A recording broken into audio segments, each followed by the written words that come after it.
The ITR season is upon us and even drawing to a close soon. In this video, we run you through which ITR forms are applicable or not to you.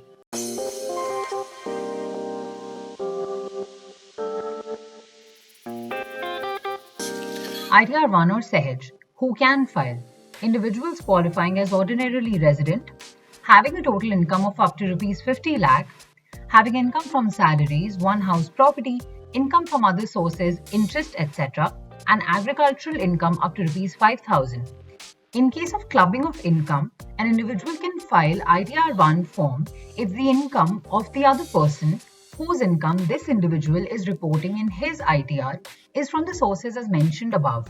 For example, Mr. A will file his ITR after clubbing of income earned by his spouse. In such a case, Mr. A would be able to file the ITR 1 form only if the income of the spouse is from the sources mentioned above. Who cannot file? Non-residents or residents but not ordinarily, Hindu undivided family or HUF, ordinarily residents having a total income of more than Rs 50 lakh, director in a company holding investments in unlisted equity shares, having brought forward losses or losses to be carried forward under the head income from house property, having income from any other source, example more than one house property, capital gains, profits, or gains from business or profession, winning from lotteries.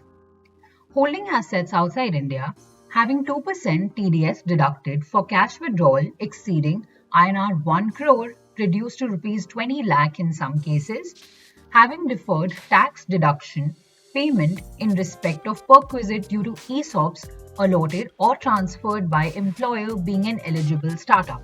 ITR 2. Here's who can file.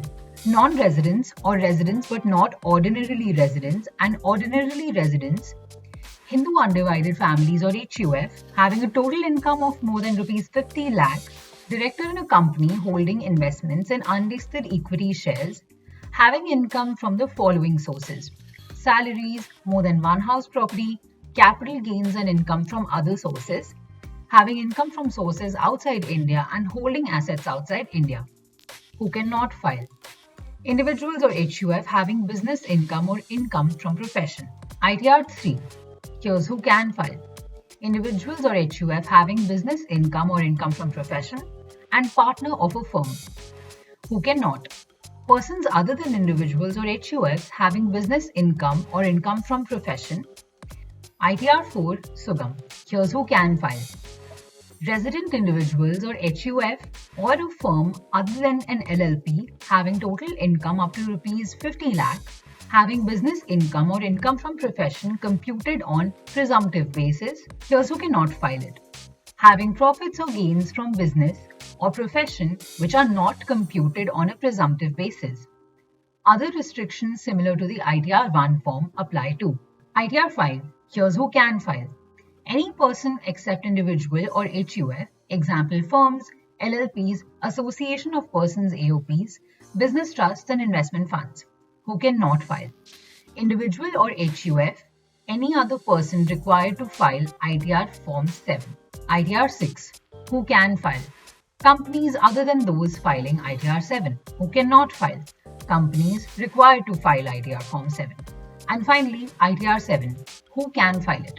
Persons including companies which are a charitable or religious organization or trust, political party, research association, news agency, or similar organization specified in the Income Tax Act.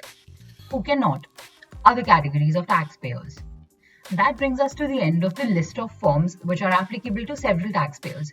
Currently, the ITR filing deadline stands at September 30, 2021. But whether it will be extended and further extension relief will be provided to taxpayers by the Tax Department and Finance Ministry due to various conditions such as the glitching of the new tax portal and even the lingering COVID pandemic remains to be seen. So stay tuned with us for more on taxes and other things on personal finance.